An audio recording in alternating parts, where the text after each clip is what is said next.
King Kong battle the Kong of Steel. Challenge a copter squadron. Defy an army of tanks.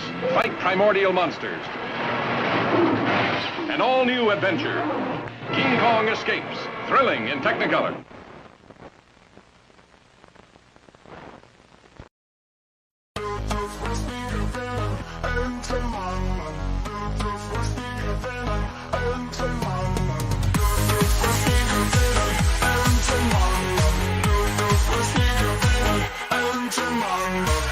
German sips with a grin so wide.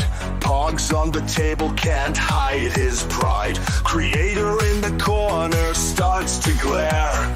Madness sparks and hate fills the air.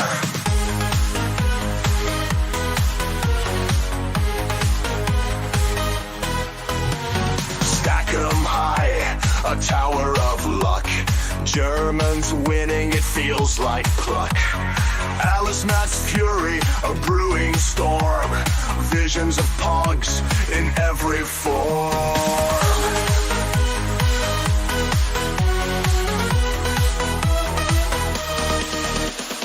Pogs are spinning, tables turning. Alice Matt's eyes with fierce fire burning. Germans' laughter echoes loud in a world that's pog-bound proud.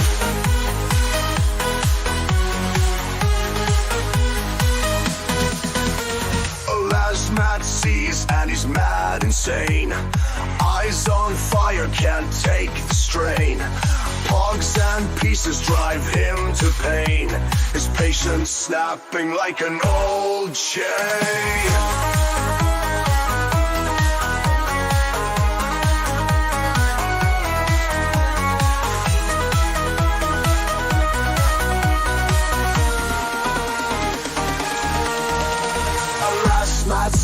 And he's mad insane.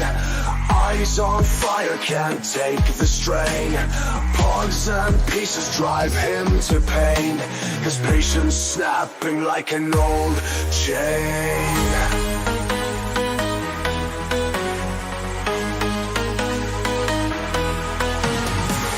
Du bist nie gewinnen, Entenmann. Du bist nie gewinnen, Entenmann. Alas, Mud fumes can't take no more.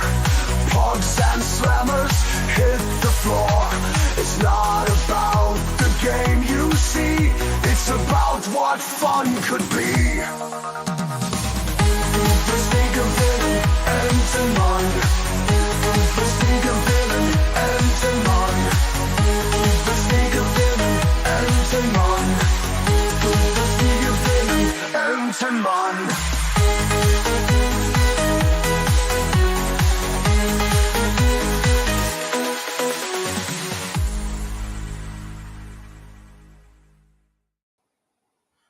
So I'm doing 2 experiments right now.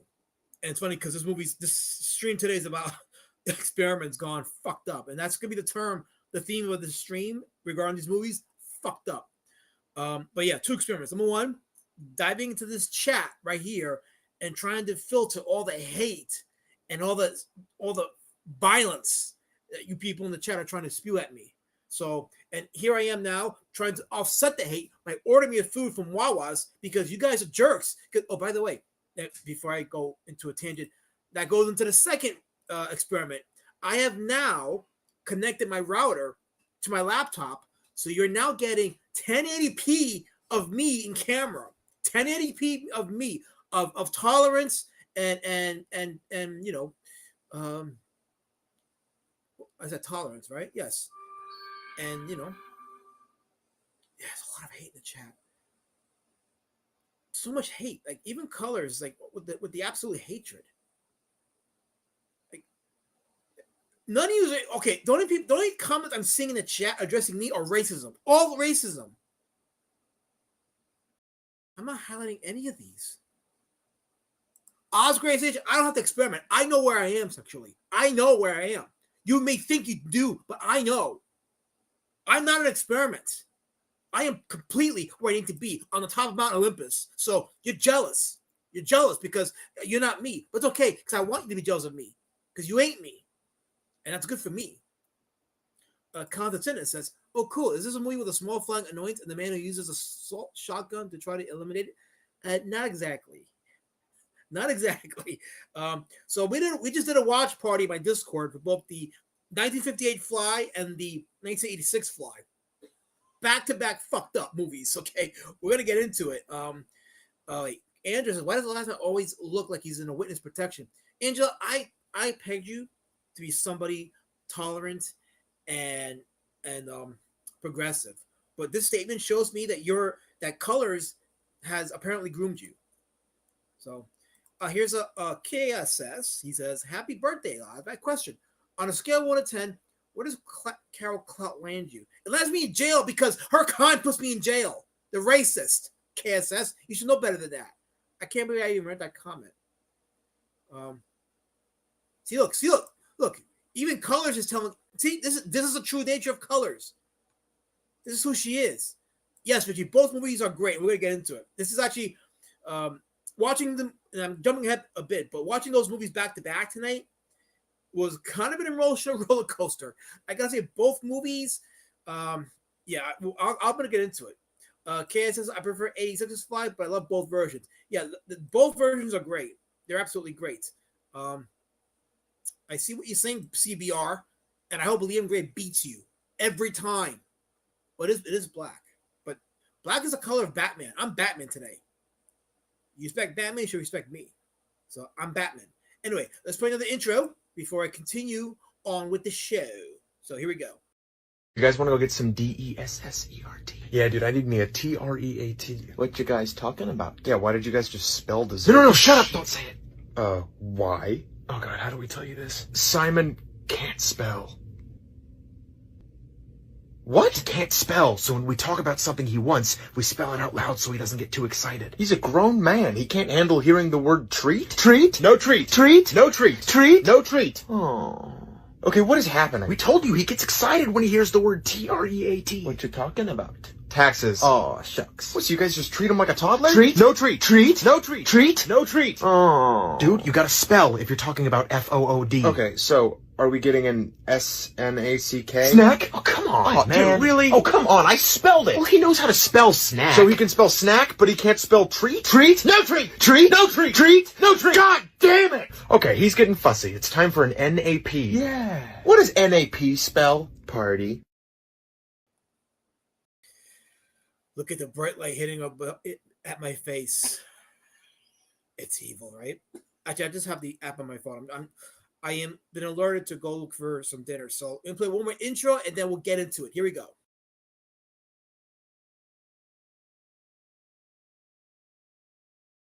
TSWGGG. She's got her boot, she smashes his face into the ground, She throws the glass at his face and it cuts him. Just on top of all of the torture, after all the shit she did, shoved that rod up that cunt's ass. After all the shit she did to you, are you fucking kidding me?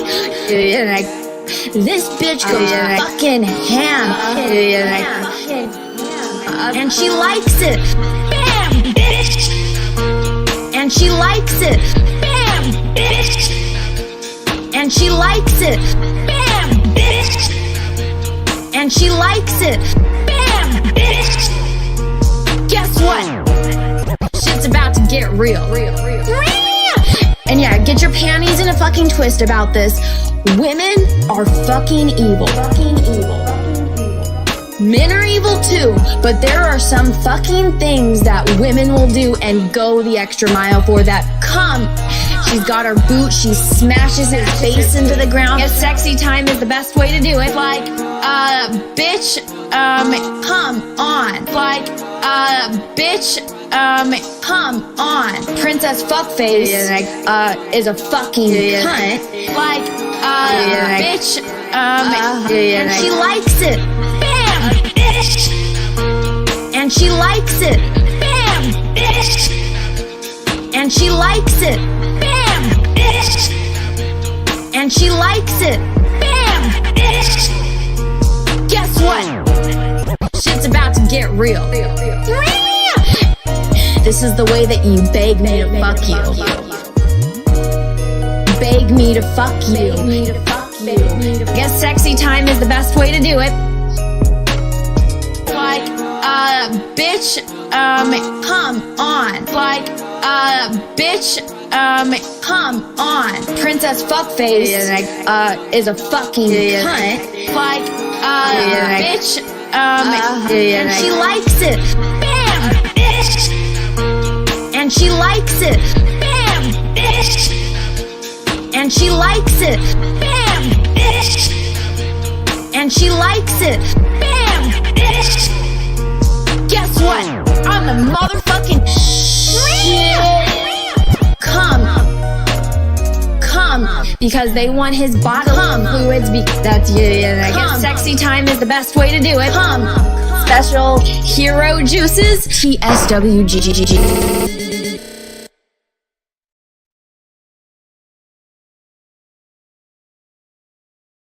Why, yes, condescendence. That was Anna's drawing that I put through an AI. So yeah, there you go. So there you go. Little I don't know what you want to call it, but anyway, Richie Dupes says, Anna often thinks about my 8-inch. I'm not reading that. I'm not gonna get struck for you. For your little whatever you call that little fantasy of yours. Speaking of fantasies, we watched 2 movies tonight about scientists with fantasies of grandeur and greatness, and it turned out to fuck them over. But yeah, this is the story of the 2 Fly movies that we're going to be talking about.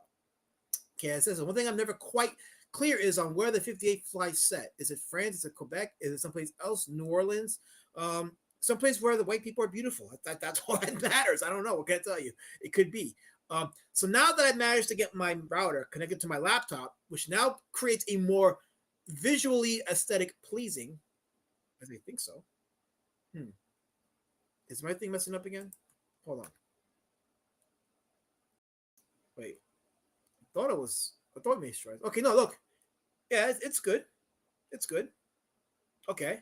It's making sure, because it was messing up on the YouTube side, but I see it. Okay. So since I got my router hooked up to my laptop, and I don't got to worry about flimsy wireless signals, I figured I'd take Angela Curry's suggestion, because she mentioned it before, and I mentioned how that might be a, if with the YouTube copyright stuff and all that, what have you. But I'm gonna take a chance. So here we have the trailer for the 1958 Fly, because at the very least we'll have some kind of visual aesthetic of the differences between the 2 movies. So I'm gonna lower the volume a bit just so we can have a little commentary. So this is the trailer for the 1958 The Fly. Will everyone with in Al the David theater Hedison hold and on, Vincent family, Price, the legendary please, Vincent Price. please.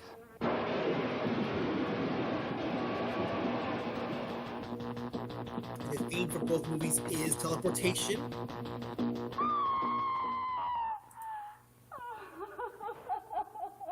Stop it!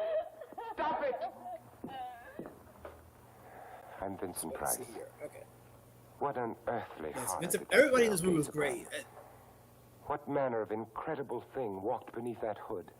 And I'll get more into the themes of the 2 movies in a second. Time to show you any more of what went on in that laboratory where a man actually like I said, I'm just playing it low because I don't know what the copyright. No fantastic words. It's choppy, he says. You must see it with your own eyes to believe it. Let me I'll bring it down a bit. There we go. Let me bring it back a little more. When the fly comes. Okay, there we go. It looks better now, I think. Yeah. It isn't like any other fly I've ever seen. Can't win them all yet. No! Please, let me look at the fly. I've killed Andre. Please help me. Call the police and... The charge can only be murder. Yeah, so this trailer is so much. I had no lovers. Why did you kill him? God. And when the movie came out in 1958, it was playing upon Inspector, it's in the garden. the imagination. Like, it wanted you to imagine what this horror was. It's unbelievable. So it was all just I suggestion. shall never forget that scream as long as The I movie live. itself was anything but suggestion. The fly's on its way. But for the trailer's sake, yeah, they wanted to get people to kind of like guess. It's far beyond anything your mind could ever conceive. They show this picture right here of Al David Hedison as the Fly. So here we go. This is Al Hedison in the Fly makeup right here. Let's see here. The movie is running better than you, says William F. I don't know how I feel about that, but okay, sure, fine, why not? Let's see. Yes, Vincent Price's last performance was as the inventor of Edward Scissorhands. He died like not too long after that movie, and he was very very sickly looking. But yeah, so that was the 1958 The Fly, and Al David Hedison is a scientist who creates the teleportation machines, and he goes to a couple of real fucked up experiments. We're going to hear that term a lot throughout the stream, but real fucked up experiments, and to test his teleportation theory. One fucked up experiment involved his cat Dandelo. Poor cat, he just came in for a bowl of milk. He decided, okay, let me teleport this cat just to test the success of previously having teleported a newspaper. But then when the cat went from one pot to the other, it evaporated and never came back into one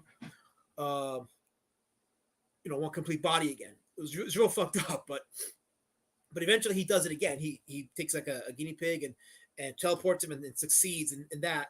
So he decides he's going to teleport himself as the ultimate proof that the experiment is a success. Well, what happens is when he teleports himself, he also teleports himself with a fly.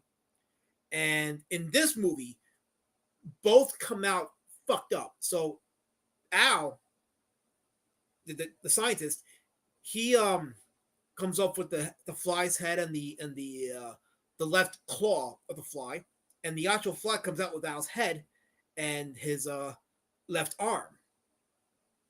The cat didn't turn into goo. No, it evaporated, and it kind of exists in a plane of cells floating in the air, kind of thing. So it never materialized.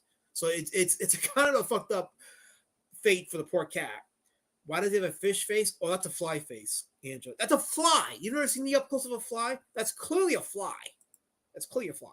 But yeah, so he goes to the telepod and becomes this fly, this half man, half fly. And the way it plays out between him and his wife, it's very, very well done. And the actress who performs the role of his wife, what's her name?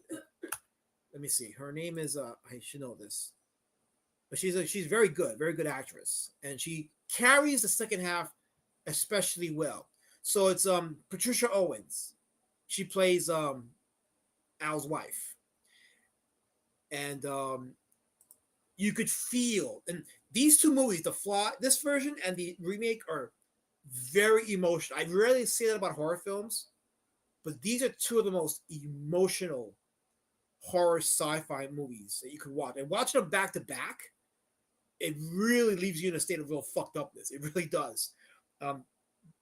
Michigan says the 58 version on a boat on Norfolk Road's 88 place. Okay, so you just telling us when you watched it. No commentary, but fine. I'll accept it. I'll allow it. Sure. Flies pucker their lips. Those aren't lips. Flies don't have lips. They have these like little snouts where they suck up their food after they, break it down on a molecular level and then suck it back up.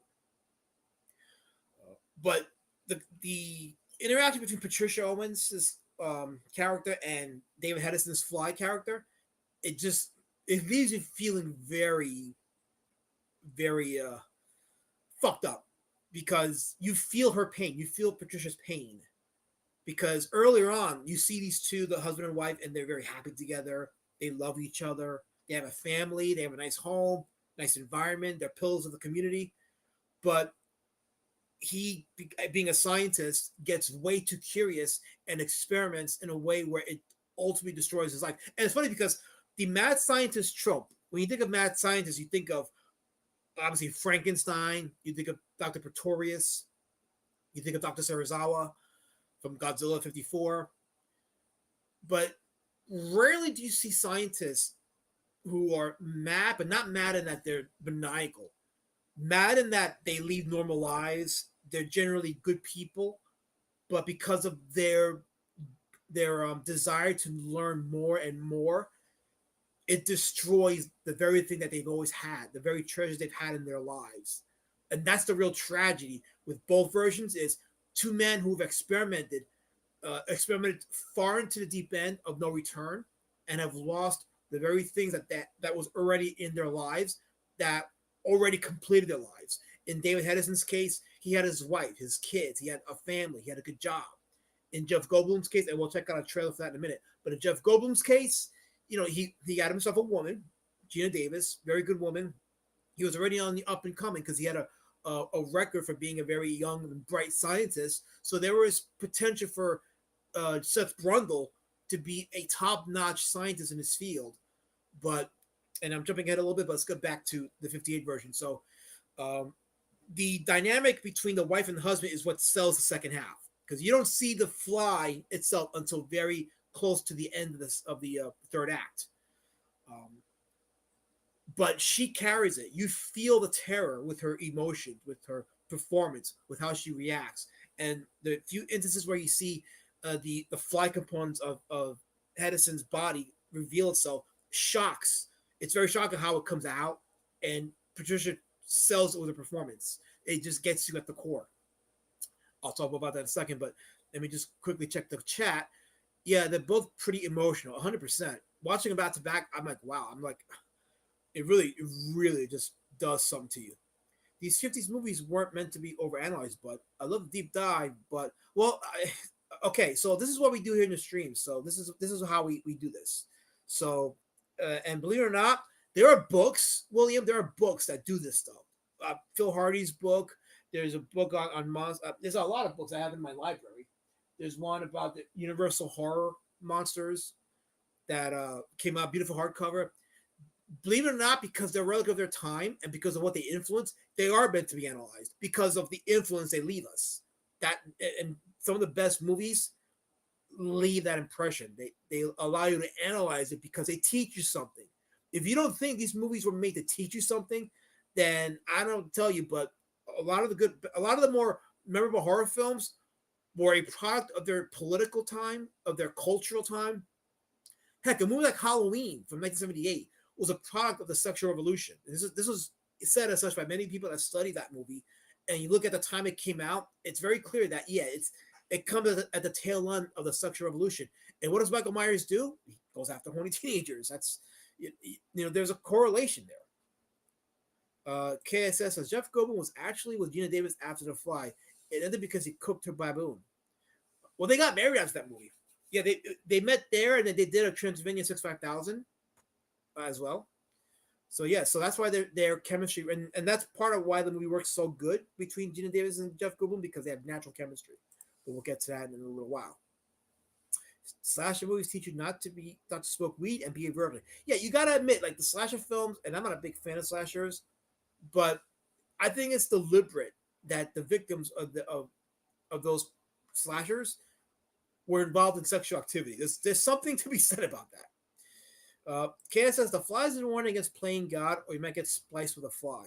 To say the least. Yeah, both movies show a point of no return. Once you fuck up, there's a point of no return, and that's where it's like, oh wow. So, but ultimately, in the case of Hedison's fly, there is an opportunity for him to become normal again, but it involves capturing that fly that swapped body parts with him. So there's a hunt to try to capture the fly, but ultimately his wife fails, and realizing that there's no opportunity to catch the fly, Hedison decides, okay, there's a point of no return. We got to go and destroy myself. So she begs him to go through the pod, and he goes through the pod, thinking that it might reverse it, but it doesn't reverse it. And then you get a famous reveal of his head. Let me see if I can enlarge it.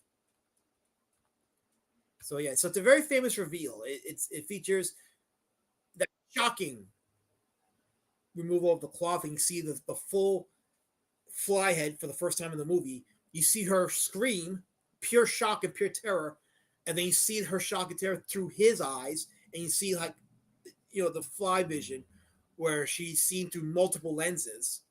It just boils down to create like an insane, shocking moment. One of those famous shock moments in horror history.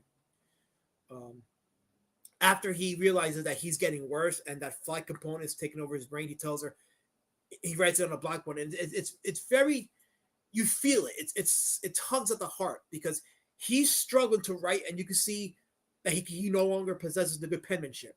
Because earlier he was able to write well on the blackboard, but his penmanship is fleeing from him. It's fleeing from him because the fly part of him is fighting him now. So it's taking over his mind and body. So with as much clarity as he could possibly muster, which is not much because the words become very hard to read, he tells her it's time to destroy me. And his last words that he writes to her is "love you." And it's like, wow, that's horrible. It's horrible because he's about to widow his wife, and she's been tasked with the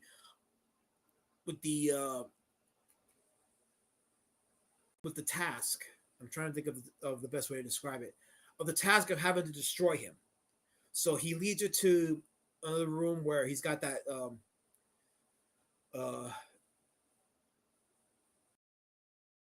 machine with that it's like a compressor. So she ends up hesitantly, but she ends up compressing his head into utter flatness. So she crushes his head and crushes the fly hand to destroy any evidence of the fly component in what used to be her husband.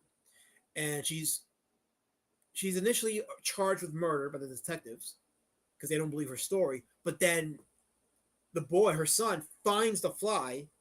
So Vincent Price's character Francois takes the sheriff, the detective, to the web, the spider web where the fly with Hedison's head is at.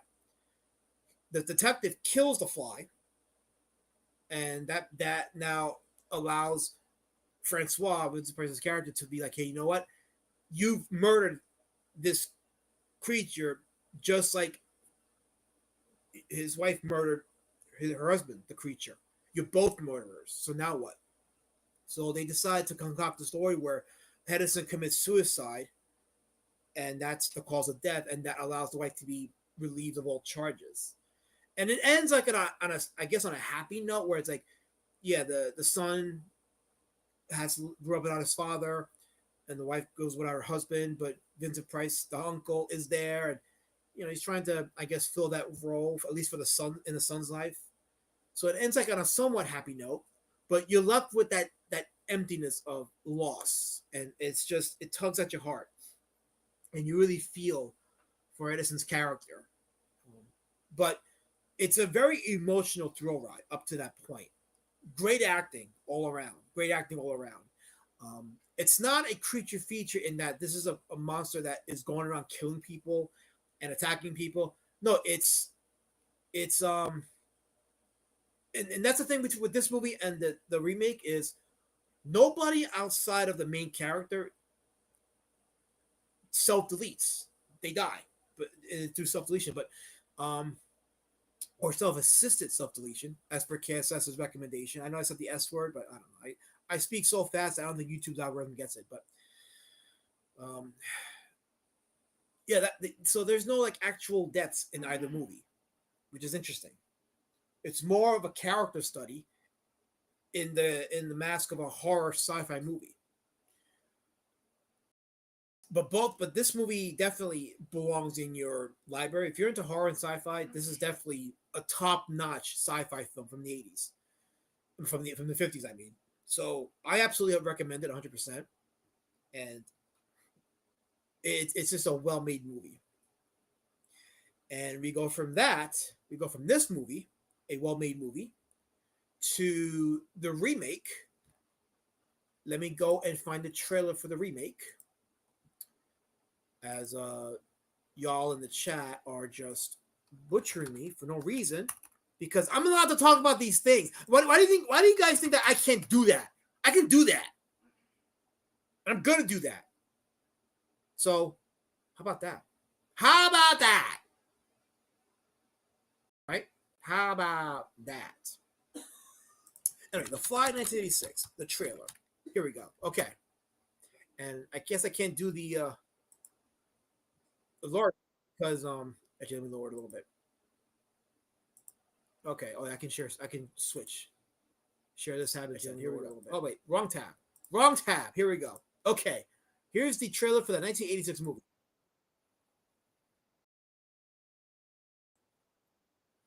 And for copyright purposes, this is transformative commentary, fair use.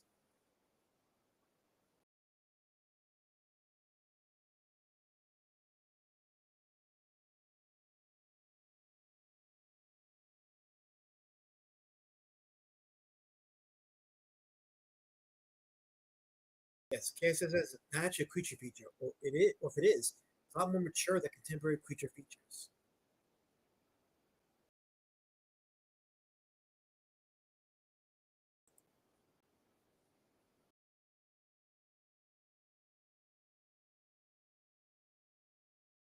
That's Lady Shadowban, otherwise known as Lady Sicky Poo.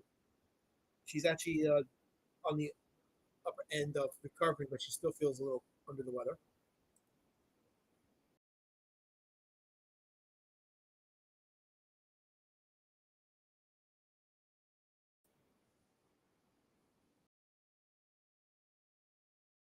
So yes, okay, so yeah, again, fair use. We're just looking over the trailer. Jimmy, pause for a second, just so that we can break it up a bit. Um, Richie Do said this is all very well and good, but I'm rewatching Northern Exposure and falling in love with Gene. You know, Richie, you know what?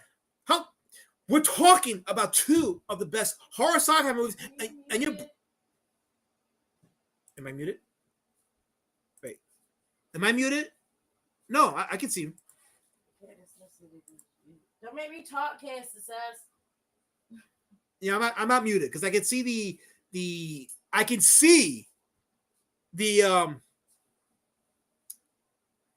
what do you call it? The blue lines on the mic icon shows me. The trailer was muted. Oh, the trailer was muted. Okay. Okay. Well, that's good. Then you know what? That means that we avoid copyright. So that's good. Fiona Rose is a quackening. Like I shouldn't have read that. Crap, I read that out loud. Damn it, Fiona, you tricked me into that. Damn it. The trailer was muted. Okay, good. Again, good. That means I avoided copyright. Hold on. I don't know why it's muted. It shouldn't be muted.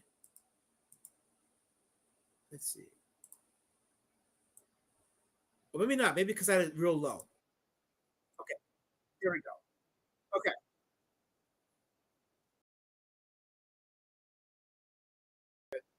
Now you should be able to hear it.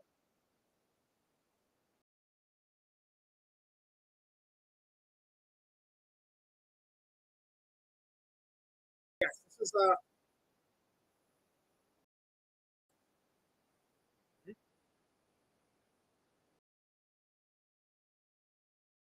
by the way, Brooks film. This is Mel Brooks who produced this movie. So a lot of people don't notice, but Mel Brooks. This is the only non-comedy that Mel Brooks produced, and it was this movie. So um, let me look for an image of the Brundlefly in its full transformation. But yeah, this is a movie that is classified under the body horror genre. And yes, if body horror makes you queasy, this movie is definitely going to make you queasy. So there is the Brundlefly right there. Right there. There it is. Colors? No sound? Okay, well, we don't need sound. I'm not sensitive to colors. I am emotionally mature. I'm sorry if you're not, colors. I'm sorry if you're not, but I am. 100%. Oh, that's right. He did produce Elephant Man too. That's right. He did do that. But he had his name removed from the credits. Yes. Yeah, he did produce Elephant Man. A great movie too. Another good movie. I think that a movie gets wrongfully classified as a not wrongfully classified. I mean, some people put it in their horror books, but it's not a horror movie at all.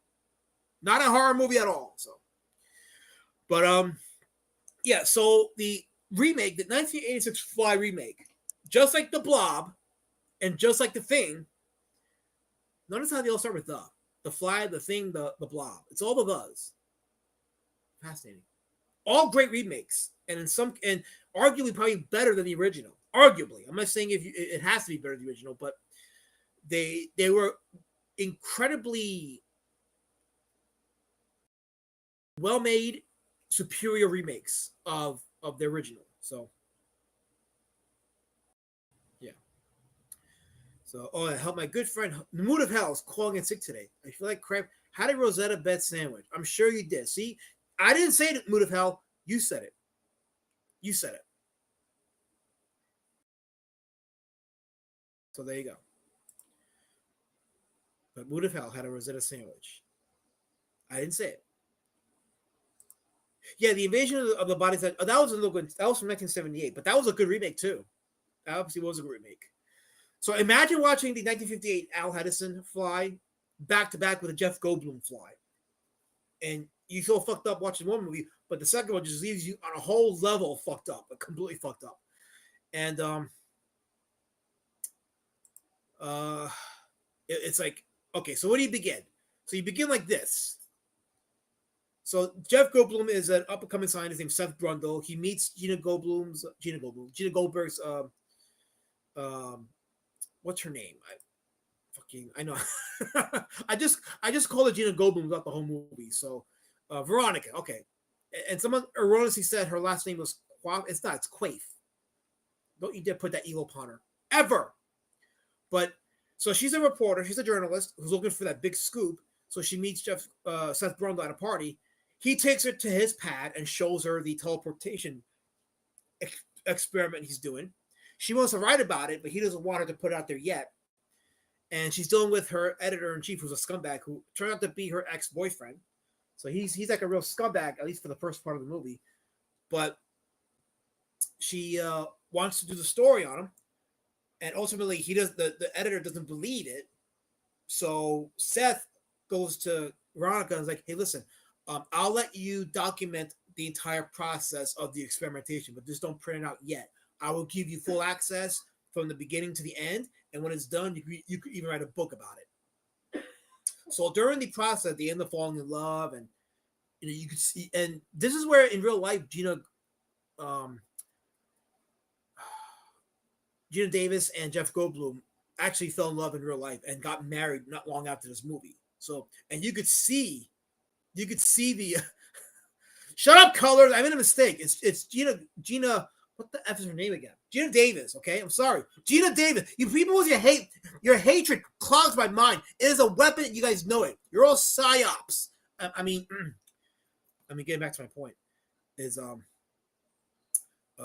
so Veronica, so Gina Davis and Jeff Goldblum fell in love on the set of this movie, and you could sense their interaction. There's genuine emotion between the two of them.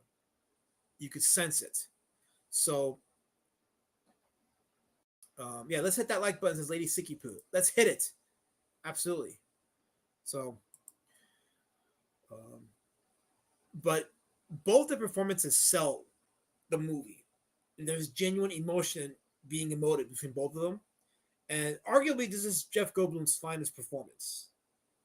I can't think of any other movie that he was in where you could say that, but he experiences a lot of sympathy.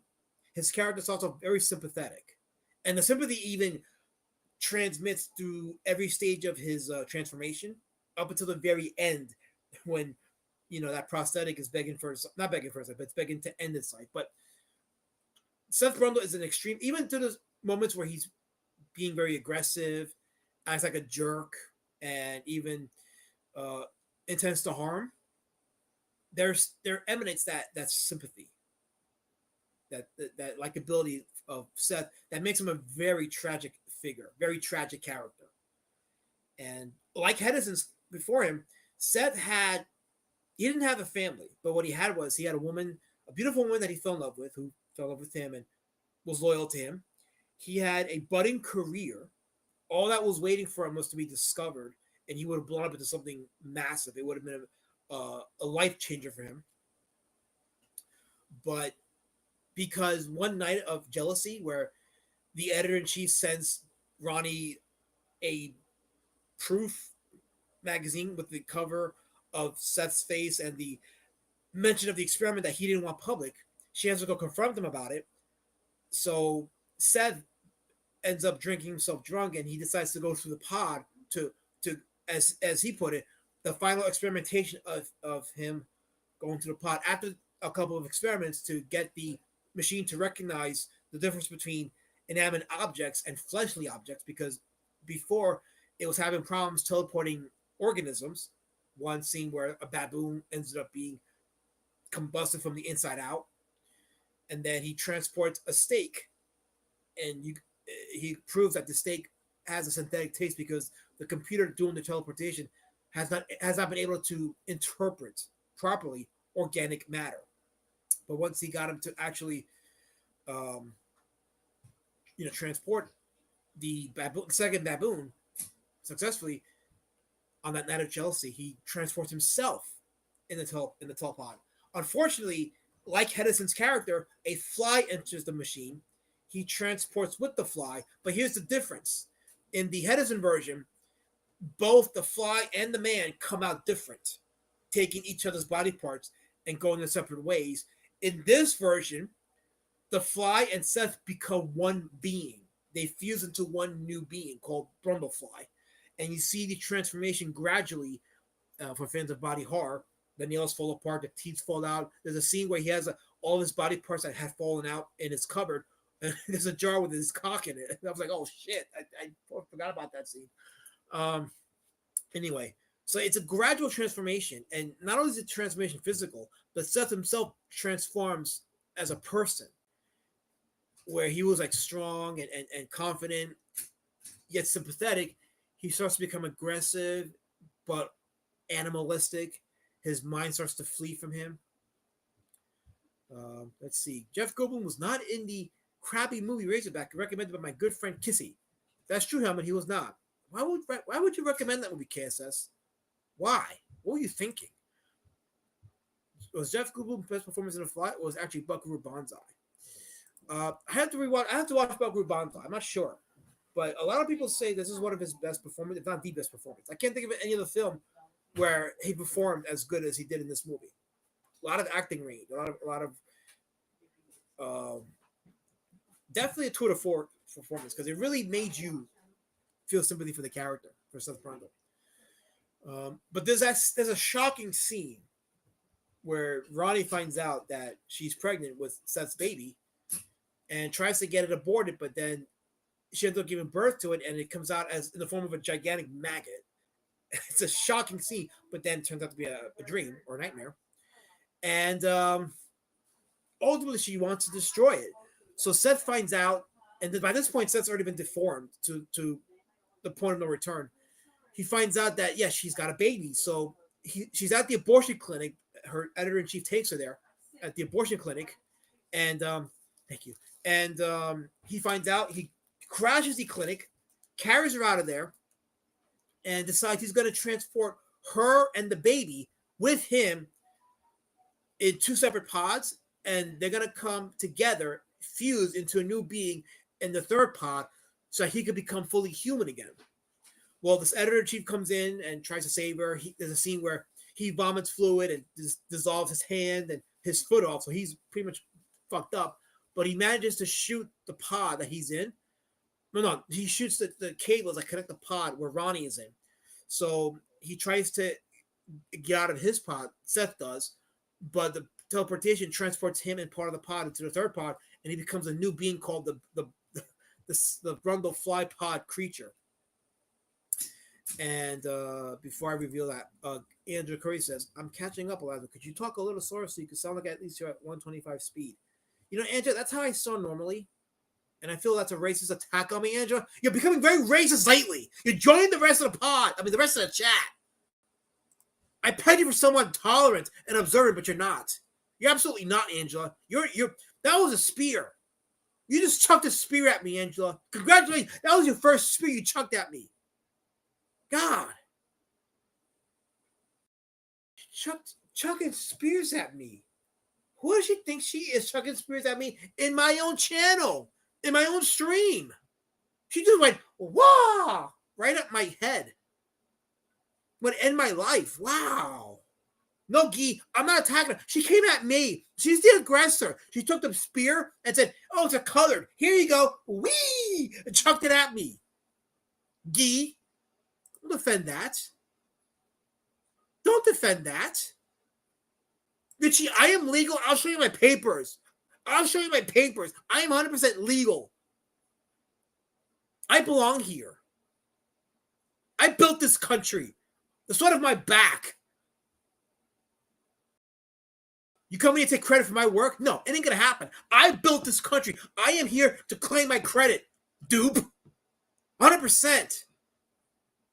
Wait, what am I talking about? I was talking about the movie, and you guys came in and totally ramrodded it. Okay, hold on. We. Okay, here we go. Now I'm back now.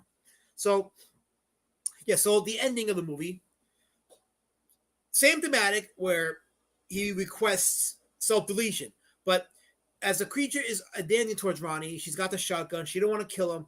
So there's that shot where he takes the shotgun at the nozzle with his claws, aims it at his head, and it's like it's a prosthetic creation by Chris Wallace, and yet you can feel the sadness and feel the desperation. It's amazing.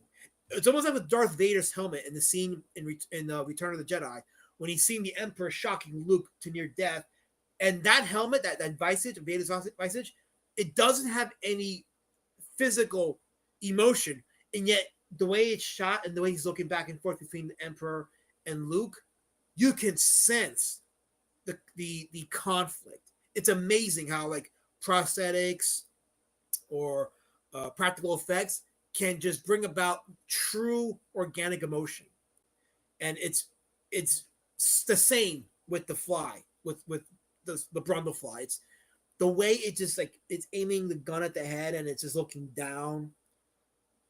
It's just well designed. That shot, the creature's looking down. He's aiming the gun at his head, and the visage is moving, and you could sense it's defeated. It wants to end its life. It doesn't want to suffer, and it's just brilliant how well it's done. Even Richie Dupe says it's sad. It's very sad how it comes across, but it is part of the strength of the story of the movie. These movies were meant to really tug at you and just it unfortunately punishes good people. Seth Brundle and Hedison's characters are good people who were punished for bad choices.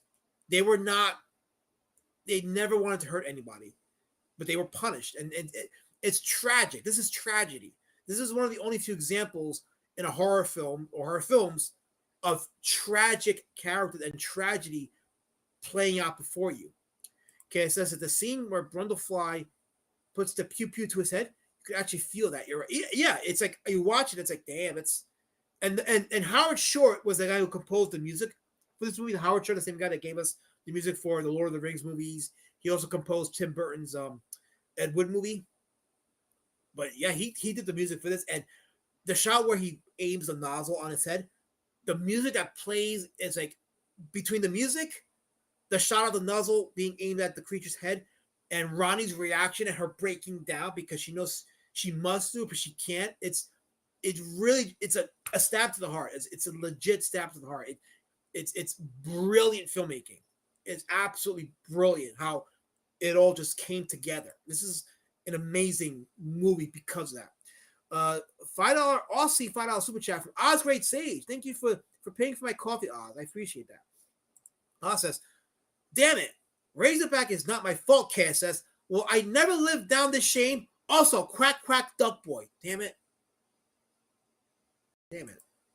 That just took me out of it. Damn it. Andrew says, I'm trying to eat and I have to look at the pic of the fly. Okay, okay. Word of warning, don't eat watching this movie. Do not eat watching this movie. Body horror, gore, just don't. This is especially the scene where he's trying to dissolve that donut. Yeah, you don't want to eat watching this movie. Helmut says, I'm a good person and I get punished all the time. Like the one time Kissy made me watch Razorback, a very crappy movie from Australia, home of the retarded orange koala. That was from Mood of Hell. I have yet to watch Razorback. Okay, it says, I like that. For your next documentary, who did actually suggest Razorback? Will you please avoid actually going too far in the depth of the plot of the film? I'm ready for a close-up now, Alasma. What a beautiful close-up at KSS. Absolutely amazing close-up. And yes, like I said, don't eat while watching the movie, and that's why I'm holding off on my chicken salad sandwich until the end of the stream, and then I will indulge in it. I have my chips here. I know some of you don't like my eating chips, but guess what? I'm going to eat it.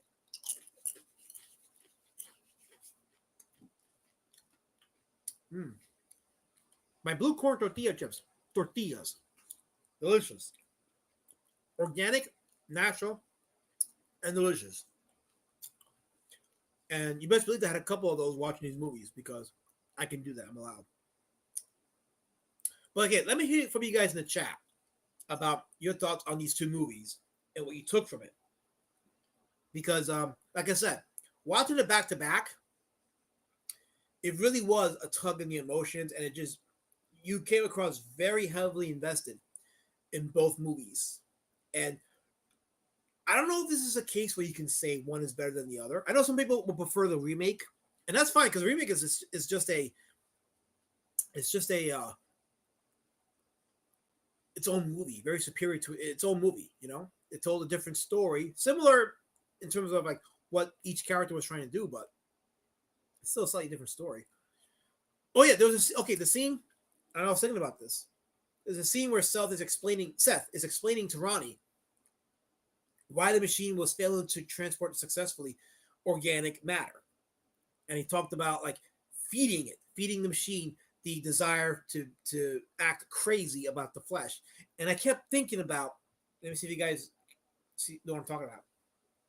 I kept thinking about all the times on X when I'm seeing a lot of people do this lately. People are arguing on X, formerly Twitter. They're arguing with Grok, the AI. Like I saw Shane Davis arguing with Grok, and Grok is like exposing Shane's grift about that book he did in the mid 2000 teens. You know, that Pride book that he was pandering to, and Shane was trying to argue with him like, no, this is trolling, and Grok was like, no, you weren't. And now I'm seeing like a whole bunch of people arguing with X, pleading with X, feeding information to X, to Grok, argue with Grok. Yes, Grok has the receipts. It does. And when I was watching that scene in The Fly, when Seth was explaining to Ronnie how he needed to feed the computer that information about being crazy and being organic with the flesh, it reminded me of that. It's like AI, like you're feeding AI, because AI only has a synthetic idea of flesh, of the organic matter. You look back at a couple of years ago when AI was just coming into the public zeitgeist and how it looked then versus how it looks now. It's amazing how much AI has advanced, but that's because of all the information that's been given. Same thing in this movie where Seth is giving his computer as much information so that the pods can teleport organic matter successfully without fucking up the way he did with the first baboon.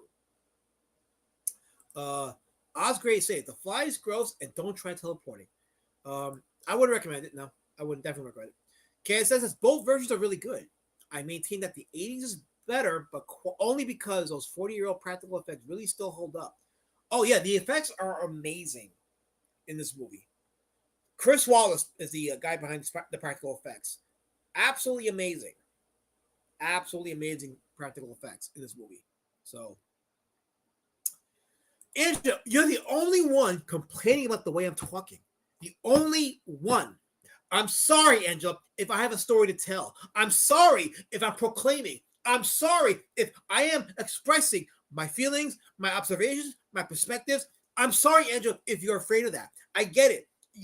A colored who speaks the way I speak is fearful to you. I get it. I understand, Angela, 100%. I totally get it. But you need to understand, I built this country. My people built this country. You're just here to build your house on top of the sweat of my foundation and then stuff that I built. I mean, what I meant to say, Angela, is I will try to do better. I'll try to be more slower in my speech, and I will try to enunciate better. So your feedback, Angela, is very valuable, and I appreciate you giving it to me. Thank you very much. I appreciate that. That's awesome. Going back to the chat, I am behind in the chat, so let me see if I can catch up as much as I can. Wait, does Angela want the link? Is that why she's critiquing me? Is she judging me because she wants the link? I don't know. I don't know if I should give her the link because she's judging me. I feel judged. I feel subhuman. I feel like Brundlefly, subhuman, and I don't want to feel that way. I hate that way. So, iPhones are already Skynet, says Richie. I mean, I've never been an Apple person, so I'll just take your word for it. Sure. Cronenberg is the master of body horror. He is.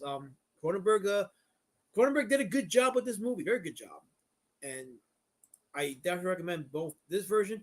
There's actually a box set, and I have not been able to get it. I guess because I'm waiting for the prices to go down a bit, but it was available on FYE for your entertainment, which a couple of their stores have since closed down in my area here. But there's a Fly box set that has the 1958 Fly, the sequel to that movie, The Curse of the Fly, and then the Return of the Fly, or the Return of the Fly, and then the Curse of the Fly. So there's actually 3 Fly movies in the original Fly series from the 50s and 60s. And then it also has the Jeff Goldblum Fly, the Eric Stoltz sequel, The Fly 2, are in that package as well. So if you see that box set, definitely get it. And the sequel to this movie, The Fly 2, very paper thin story, but it takes place years after the events in this one. And Seth's son, Ronnie, gives birth to Seth's son. Ronnie dies in the process. She ends up dying giving birth. I think she dies giving birth, or she dies before they give birth. And I think I got to watch that movie again, but I believe Eric Stoltz's character is born through cesarean section, or Ronnie dies giving birth. But Eric Stoltz, the son of Seth, he is born as a half-breed. And what happens is he goes through a metamorphosis where he ends up cocooning himself and then comes off and is the Fly monster. That's a whole different movie, but it's very well known for its practical effects. It's got some of the most goriest scenes in horror film history. Story-wise, again, the story is very paper thin, but it's well known for its practical effects. It's got some very good practical effects. The sequel does, not the David Cronenberg movie. Osgrade says Angeliger thinks she's above the law. Confirmed. She is. She's above the law here. Definitely attack me. Okay, it says Andrew didn't watch either version of The Fly, but only because neither features Steven Seagal. Is that what it is? Actually, somebody on X, there's an account. I showed you guys the account. He does like 35mm scans, and he's got a 35mm scan of the uncut version of Alfred Justice. And I saw some shots. I'm like, holy crap! Wow, how many? The violence that was cut from that movie. I'm like, holy crap! So I don't know. I may have to revisit some of those Steven Seagal movies. There might be something to it. KSS says The Fly, too. Actually, I don't mind it as far as sequels go. It's not a great movie and can never hold up to the original, but I liked it. But the dog scene, that bothered. Yeah, that's bothered me, too. Like, that scene with the dog really, really bothers me. It's just, it's like, yes, they stab you with a knife and then they turn it slowly, and then after they turn it slowly, they pull it out slowly. That is the best way that's the best analogy that I can give on the scene with the dog in the second Fly. I think that's why I don't watch that movie often. I just skip to the third act because of that scene with the dog. It's just it's torture. It really is. Like it really tugs at my heart. And yes, spoiler alert, I don't like seeing dogs hurt or killed in movies. I don't. I have a hard time watching those scenes. Call me a pithy. I don't care. Okay, and I'm just trying to catch up. Now I gotta go. I'll catch the rest of the replay at 0.7. You know, Angela, your kind is always dividing us. We're doing great as a united family, but now you want to throw daggers and spears and chuck them at me, kid. You're one of the. I mean, what I meant to say, Angela, is thank you for stopping by. Thank you for watching, and hopefully you'll enjoy the replay. I hope you enjoy the replay. Anyway, I gotta stop. Anyway. Woo! Okay. Why are you guys talking about Steven Seagal movies in the chat? This is not a Steven Seagal stream, okay? I mentioned it for a side chat, but this is not meant to deviate from this. But yes, there was going to be a 35mm print of Alfred Justice, uncut, the uncut version. Looking forward to it. I'm definitely going to have to check it out. Yes, cuz I know what a dagger and a spear are, because I get it all the time from you people. I get spears all the time from you people. You're always chucking them at me. You think I'm not supposed to know? I know what it is, colors. I know what it is. My scars are a result of those. They're my therapy dogs, Oz. Great. My therapy dogs. You people, man. You people. There's a lot of hatred in your heart. A lot of hatred. I've done nothing to you. All I do is exist in y'all's world. That's what it is. I exist in y'all's world, and I threaten y'all's vanilla dreams. Every time I breathe, your vanilla utopia is threatened. God forbid a little rainbow-colored sprinkles enters your vanilla utopia every time. Well, I'm not going nowhere. I have advocates. I'm not going nowhere. So you can miss me with your attempt to erase me. I can't be erased. I'm more than just a person. I'm an idea. I'm a philosophy. And I'm a mirror to you whites. Every one of yous. I'll get my free TV whether you like it or not. So, what was my point? I was going somewhere with this, and you all just derailed me from a beautiful dissertation of two great movies, two great horror films.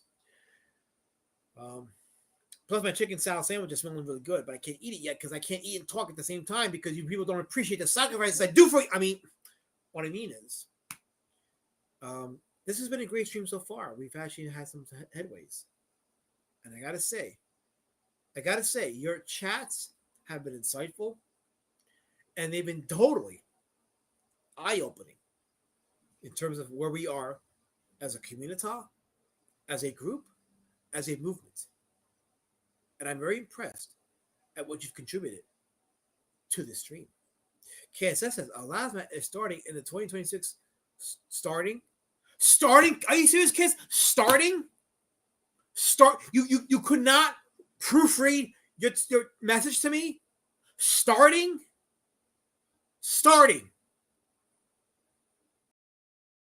That's how long you think of me. You refuse to spell check and proofread your messages before you hit the send button.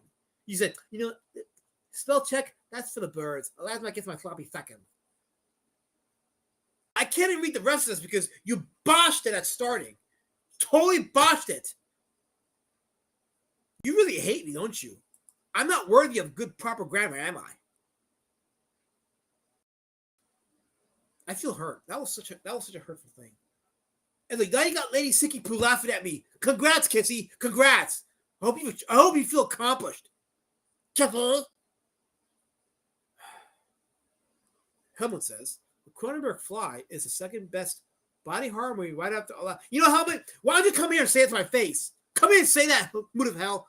Come here and say that.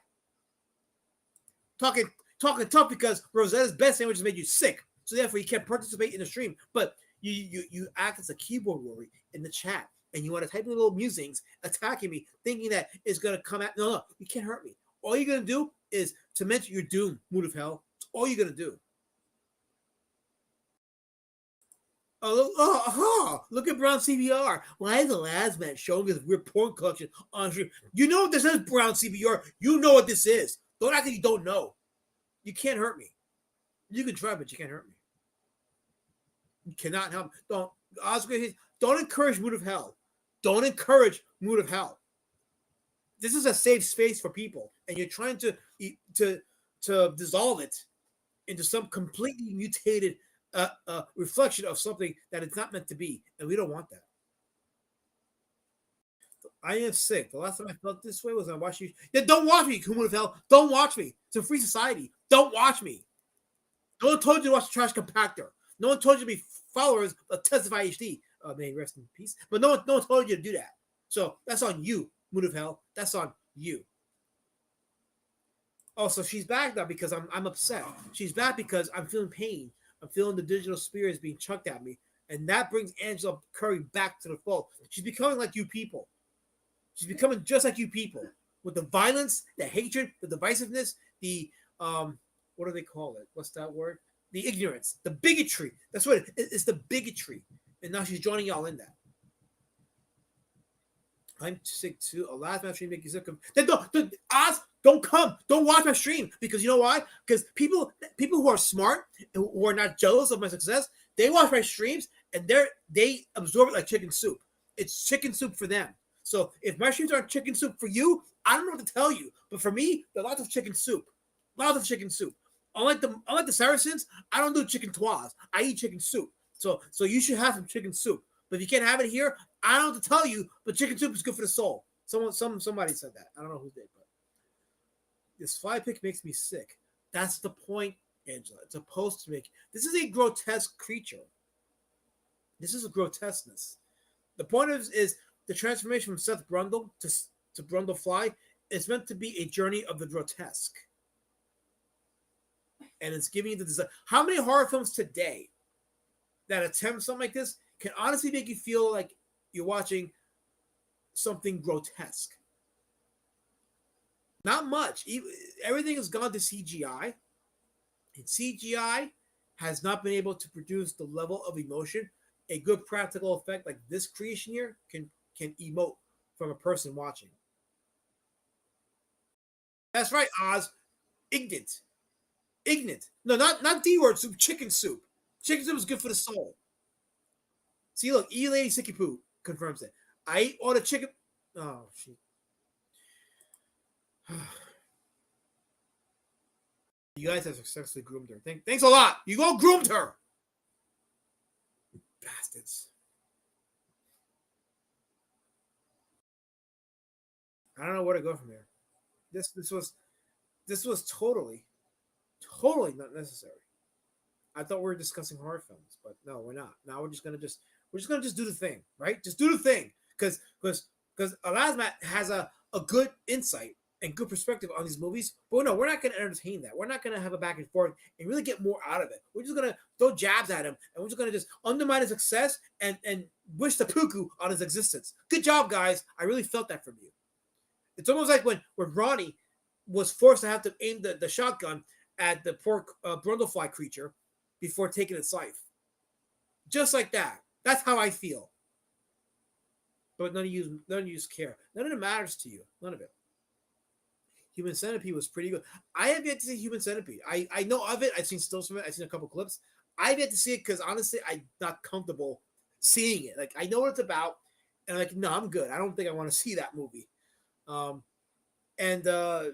Doesn't mean that like some movies don't pique my curiosity. Like some movies have, and I regret watching it. Like, okay, so like a Serbian film was absolutely just pure shit gross, that movie, and it was available on YouTube for free, so I checked it out, and I'm like, what the F is this shit? Like, I knew about it, but then I'm watching some of it, I'm like, I can't watch this shit. I can't watch some. I had to fast forward to some of it. It's like, it was, and then after I got through it, I'm like, yeah, I'm definitely not watching Human Centipede. I'm not watching the sequel to Human Centipede. I'm not watching Salo, 120 Days of Sodom. I ain't watching that. Martyrs, I don't think I'm watching Martyrs. Nope. Definitely not. I had to see Men Behind the Sun, which is the not commonly told story of Unit 731. In case people forget that the Japanese had a hand in some of the worst atrocities of human experimentation during World War II, a movie called Men Behind the Sun reminds you of that. But that's another story for another day. I have to admit, your shower streams reminded me a lot of Lon Chaney as the Hunchback of the... Aha! Aha! Speaking of Lon Chaney, I rewatched Frankenstein Meets Wolfman this past weekend, and fun movie, a very fun movie. But definitely some issues with retconning, and Bela Lugosi as the monster was not good, but it was a fun movie either way. It's probably a better Wolfman movie than the first Wolfman movie was. Change my mind. Because practical effects, in this case, have a longer shelf life than CGI does. I don't really worry about it. Yeah, that is very true. Very true. Can we watch The Thing That Won't Die? You mean for next week's movie? We're talking about The Thing from Another World, or the Thing That Won't Die? I think you're conflating two movies, Angela. I think you mean The Brain That Won't Die. I think. The Thing That Couldn't Die. No, I don't. I think you're conflating a movie. I think you are. Okay, I thought Human Centipede was corny. It was a messed up idea, but the acting and everything was on par with a Neil Breen movie or The Room. I think it's just more of like, it's the... What is it? It's the...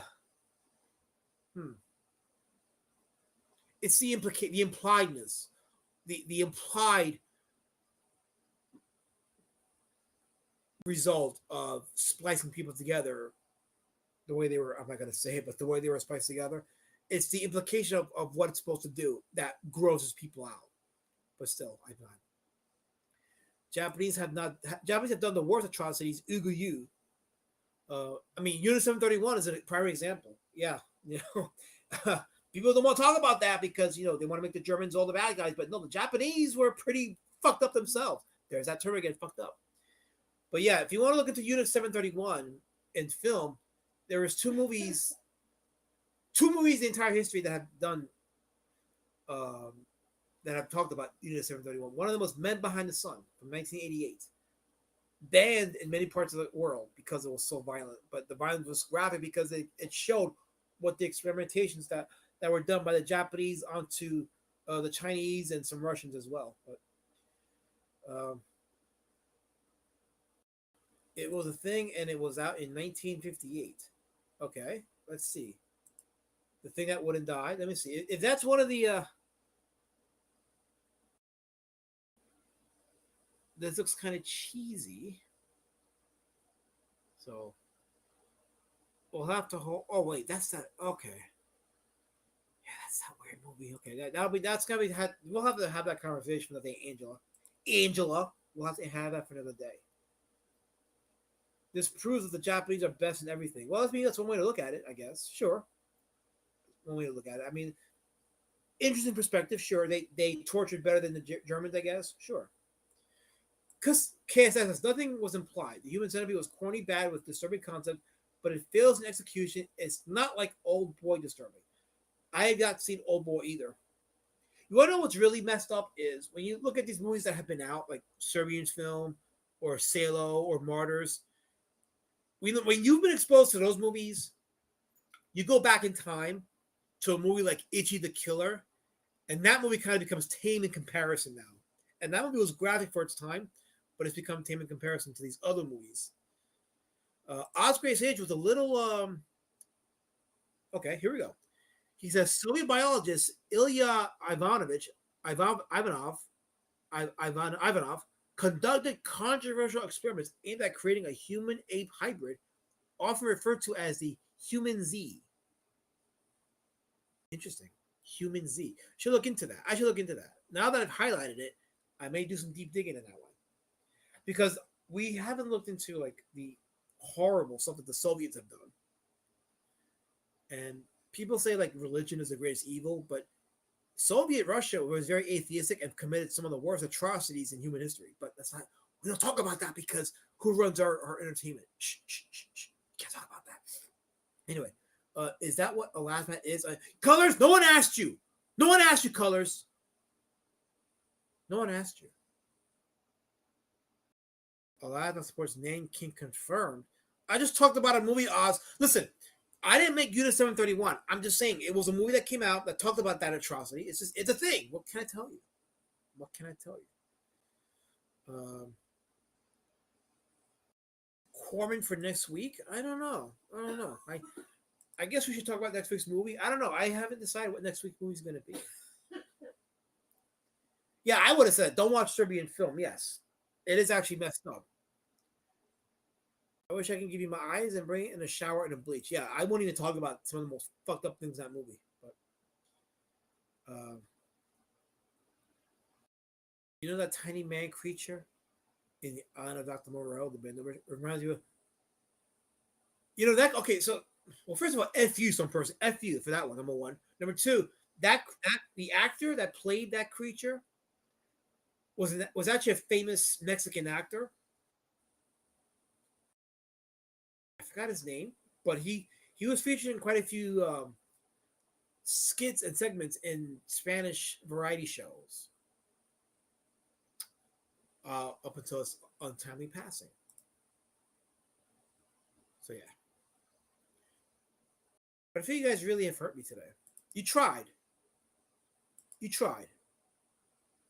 But it really just felt like it felt like you took the pain and the suffering of Seth and Hedison's characters and decided you were going to just impose it upon me.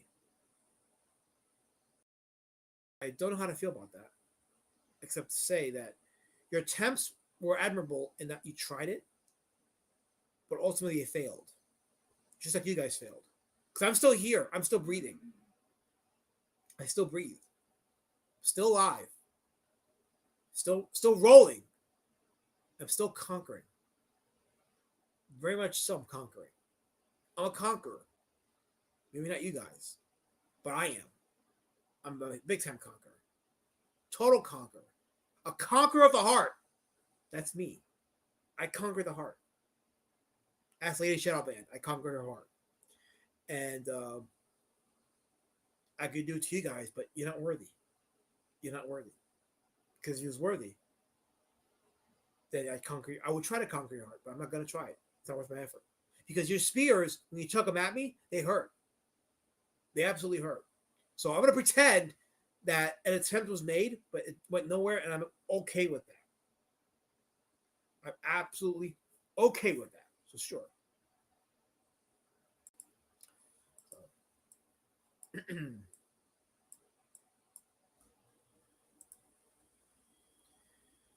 So let's see here. Okay. My thought is I'm not coping some person. I am speaking truth to power. Truth to power. And that fears you. Truth to power. You're afraid. You're afraid of my unfulfilled potential. It's getting fulfilled. That potential is getting fulfilled. Unlike a CG book. Anyway, Kansas said 1958's The Fly had a sequel too. I never watched it. Is it worth the watch? It's worth the watch in that it's a continuation of what happens with Andre's son when he continues his dad's experiments. It's shot in black and white, and I think it's to the film's credit because it helps with the practical effects even better. Is it as good as the first movie? No, not as good, but it's got its fans. It's got its people that vouch for it. So I would just give it a watch. And Vincent Price is the only actor from the first Fly movie that reprises his role. Everybody else is all new actors, new characters, mostly. So you'll get that continuation. So yeah, I would check it out. Now the third movie in that franchise, The Curse of the Fly, that one is you can probably skip it. You could skip that one because that was had very little relation to the first two movies, and you don't even see a fly creature in that movie. So I would skip it. Totally. My personal opinion. Moon of Hell says the only thing the last man conquers are copious amounts of Chef Boyardee. You dare speak that when I have in my hand a Wawa sandwich, a chicken salad sandwich? Moon of Hell, go back to Rosetta's bed and eat your sandwich. Get sick. Get sick. No, Andrew, don't do that. Don't wish him well. He committed a foul offense. Don't wish him well. Wasn't there a Fly 2? Yeah, that was the Fly 2 with Eric Stoltz as Seth Brundle's son. Recommended for the practical gore effects. It has an amazing third act, but the first two acts are kind of hard to watch. And that scene with the dog is just too much to handle. It really is. Guy, unlike Angela, I give her some grace. Let's give her some grace, Guy. Because just because you don't listen to me doesn't mean that she is intentionally not listening to me. She could very well be distracted. It happens. Because why not? KSS says Marlon Brando wanted that little Spanish fellow to be the lead in Don Juan DeMarco. But he wanted too much money, so they ended up with Johnny Depp depressing millions of horny women throughout America. Is that what happened? Quite the story. Well, there you go. Little trivia.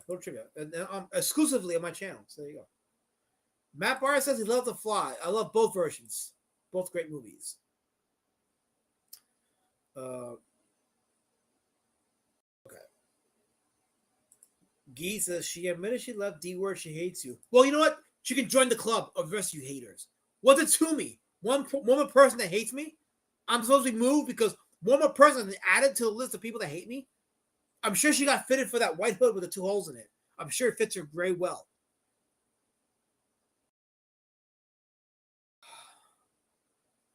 Muda House says Fun fact: Eric Stoltz played a last. Mood. I'm sure that took great effort to think of Mood of Hell. I'm sure it did.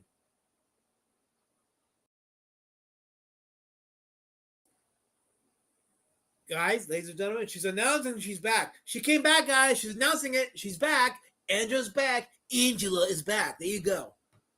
Give her the spears. Give her the hood. Give her the burning cross. She's ready to fulfill orders now. Ready to go into my backyard and to intimidate me out of existence. But I'm a soldier in this fight. It ain't gonna work. You're not gonna intimidate me because I'm a soldier. I'm a civil rights activist. I will go to your cities and I will burn it down and get a free TV from you people. I'll take your free TVs. That's how much of a warrior I am. I fight this culture war. You can't intimidate me. I'm a soldier in this battle. Eric Stoltz's performance in The Fly 2 was solid. He always brings this A game, even in Anaconda, a guilty pleasure of mine. Actually, a lot of people thought that John Voight in Anaconda was the show stealer, but I didn't know that Eric Stoltz was in that movie. Angela, I come from a line of slave owners. See, she said the quiet part out loud. She did it. She actually did it. She said the quiet part out loud. Wow. She's trying to flex on me. She's telling me that if I don't conform, she's gonna own me as a piece of property. Wow. Good luck with that though. I'm emancipated. You can't come at me and flex like that. I'm emancipated. I'm in y'all society. I'm burning y'all's buildings. I'm taking your free TVs. I'm in y'all society. You can't stop me. None of it. Free TVs. Wait, okay, colors. So I know that in your little vanilla neighborhoods, you don't see what goes on with the culture of the coloreds. But during the Summer of Love, the peaceful protesters were collecting free TVs. So I'm getting my free TV from y'all's neighborhoods if you keep throwing your spears at me, because I'm not gonna allow it any longer. You know what? You guys are all jerks. I want to eat my sandwich. I want to eat my chicken salad sandwich because I'm hungry. I'm starving, and you guys don't deserve me. You don't deserve me. I'm too good for you people. I'm too good for your community. I'm too good for your time and your energy. I'm too good for it. You don't appreciate me. You see me as another statistic, another one of your pro capita statistics, right? That's what you see me, right? He's pro capita. We're gonna add him as another member of the pro capita club. I'm sorry, it's per capita. It's per capita. See, I said it wrong because I'm mad. I am full of emotion, so I say my words wrong. But I check myself and I correct myself. Per capita. I'm one of your little per capita statistics, right? So if I don't eat my chicken salad sandwich, I'm gonna go to your towns and get my free TV because you want to add to the per capita. Well, it's not gonna work today because I'm gonna eat my salad sandwich, my chicken salad sandwich. I won't be happy. I'm not gonna eat on stream. You don't deserve that performance from the Oscar stage. Y'all don't deserve for me to be eating in front of y'all and giving you some mukbang. Because I know some of you secret mukbangers are in the chat, but I ain't gonna give it to you. Eat a sandwich you didn't bring us. Bring us sandwich. Go with Mood of Hell, Cass says. Sit in Rosetta's bed and she'll make you a sandwich. You can do that, and you don't have to pay for it either. Guy says, can you believe the D word is getting hungry from looking at this image? Thank you, Guy. Thank you for bringing it back to the conversation. Now we're back in full circle. We're back to talking about Cronenberg's A Fly. Thank you, Guy. Now we can end it on a very complete note. This is great. This is exactly what I needed. Totally what I needed. Would I eat it staring at this picture? I would eat it watching the movie. But I didn't because I had to prepare for the stream tonight.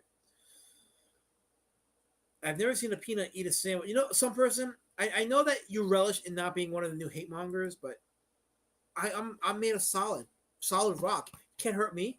You can't hurt me. I'm just not going to be hurted. I'm not going to be hurted by you people. Anyway, this is my stream for today, and I hope you guys enjoy your Rosetta sandwiches and get sick like who the hell did, because I get my sandwiches from someplace else, not in Rosetta's bed. So thanks. Good job, Mood of Hell. Spreading your disease. Anyway, I think the internet router experiment was a success, and we've had no issues with cameras, no camera issues. So this is great. I feel good about it now. So I want to wish y'all a happy good night. And thank you for tuning in, even though you hate me and you want me to end my life, but it's not going to happen. And I will end, as usual, on the best outro. Take care, and I will see you this Thursday for Indie Comic Outliers, where I will review Twitless's Omega Girl comic, because he's been begging me to do it. And I have not picked my outlier yet. I haven't picked next week's movie yet either, so I'll figure it out for next week. So I will make an announcement on my YouTube community post this week, so you guys can be prepared for what I'm about to review for next week. Until then, take care and have a great rest of your day. And some of y'all stay white and stay mad, because I have my No Limit soldiers coming out to protect me, because I am cherished and valued and honored, unlike the rest of you spiritual.